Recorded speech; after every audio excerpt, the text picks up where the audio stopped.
오늘은 베드로전서 2장 21절부터 25절까지의 말씀을 함께 나눠보겠습니다. 제가 봉독해 드리겠습니다. 이를 위하여 너희가 부르심을 받았으니 그는 죄를 범하지 아니하시고 그 입에 거짓도 없으시며 욕을 당하시되 맞대어 욕하지 아니하시고 고난을 당하시되 위협하지 아니하시고 오직 공의로 심판하시는 이에게 부탁하시며 친히 나무에 달려 그 몸으로 우리 죄를 담당하셨으니 이는 우리로 죄에 대하여 죽고 의에 대하여 살게 하려 하심이라. 그가 채찍에 맞음으로 너희는 나음을 얻었나니 너희가 전에는 양과 같이 길을 잃었더니 이제는 너희 영혼의 목자와 감독 되신 이에게 돌아왔느니라. 아멘. 베드로 사도는 육체의 정욕을 멀리하라고 명령하고 이어서 인간에 세우신 모든 제도들에 순복하라고 했습니다.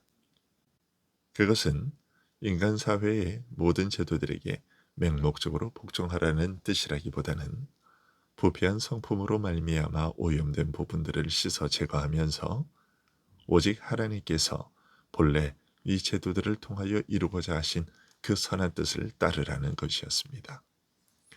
사람의 부패한 성품으로 말미암아 일그러지고 뒤틀린 모든 제도들에서 죄로 오염된 것들을 하나하나 씻어 제거하면서 하나님의 본래 선하신 뜻을 찾아내어 따른다는 것이 얼마나 어렵고 힘든 일인지 신자들이라면 잘 압니다. 그런 만큼 언뜻 단순하게 들리는 이 명령이 사실은 참으로 엄중한 명령이고 사람으로서는 감히 받지 못하고 주저앉을 수밖에 없는 명령이라고 할 수 있습니다. 사도는 18절부터 20절에서 그 중에 한 가지를 언급하는데 까다로운 상전에게도 복종하라는 것이었습니다.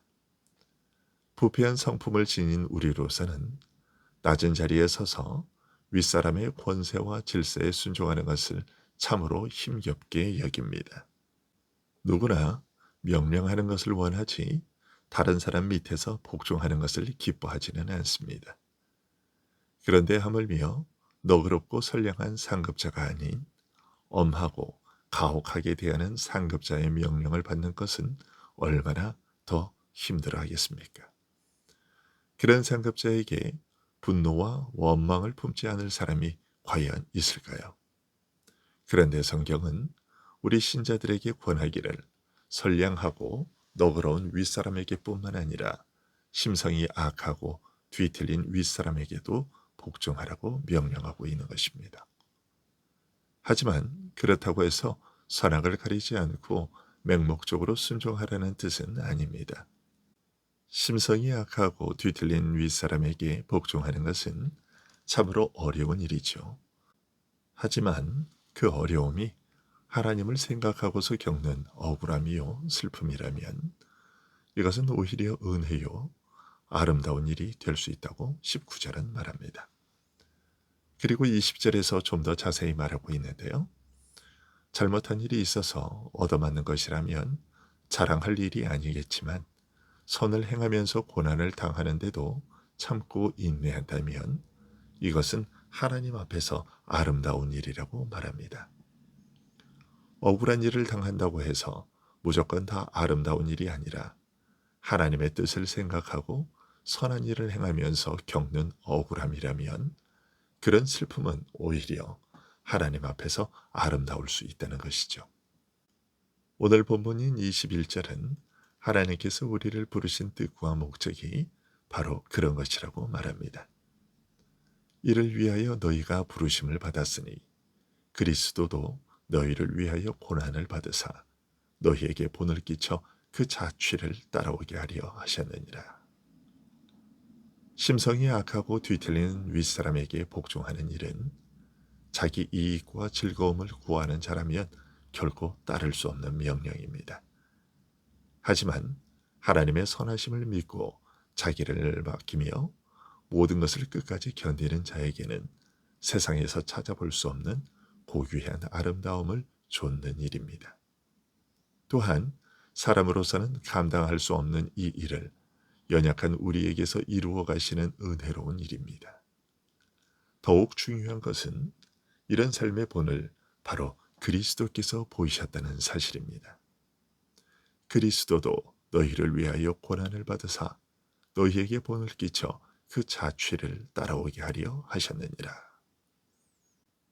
22절과 23절은 그리스도께서 우리에게 보이신 그 본이 구체적으로 어떠했는지 설명해 주고 있습니다.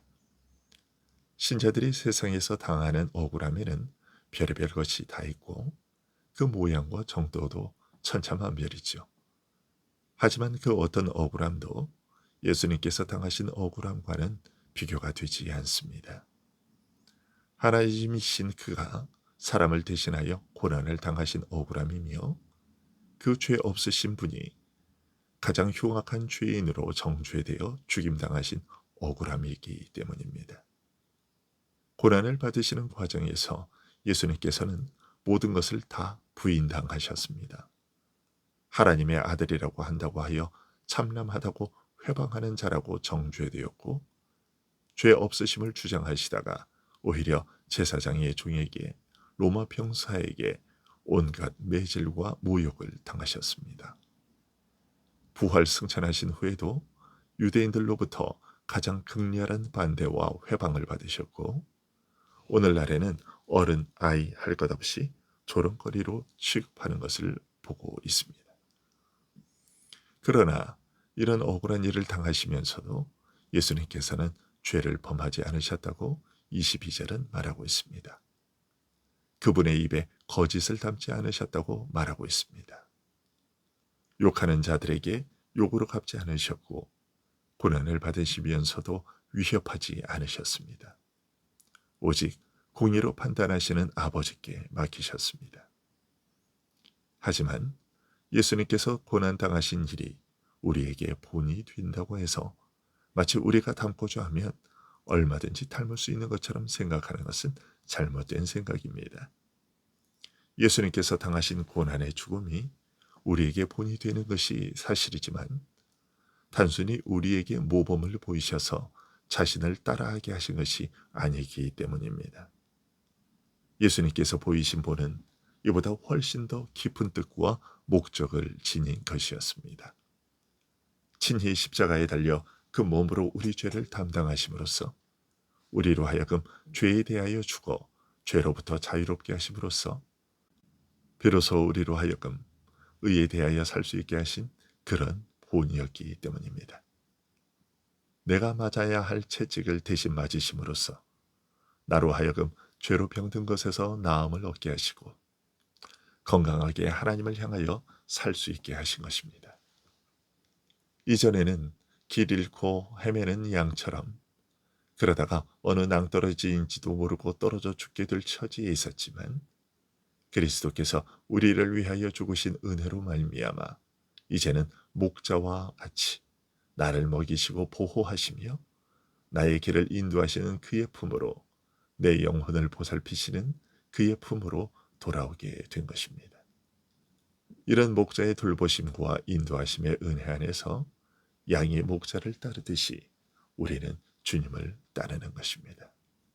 이것이 예수님께서 우리의 본이 되신다는 말씀의 의미입니다. 오늘도 이 본을 따라서 우리가 죄를 멀리하고 의를 실천하며 살아가는 복된 자들이 될 수 있기를 소원합니다. 기도하겠습니다.